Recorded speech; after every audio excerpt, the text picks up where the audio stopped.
Today, I am confident that we justifiably supported and sustained all our units down to the lowest level. The Army spent enough for our troops and combat units.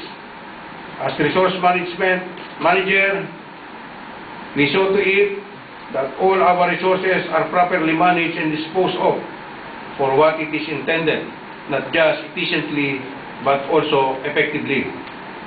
We therefore proudly report that as of today, the 110th Philippine Army anniversary, the ISO program, and the organizational change that we have undertaken significantly enhance our unit's competencies and improve their operational capabilities.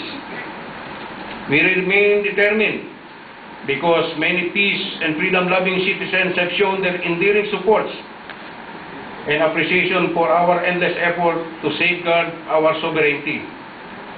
These include the interagency partners, local government units, non-government and indigenous people organizations, and other civil society institutions who help forward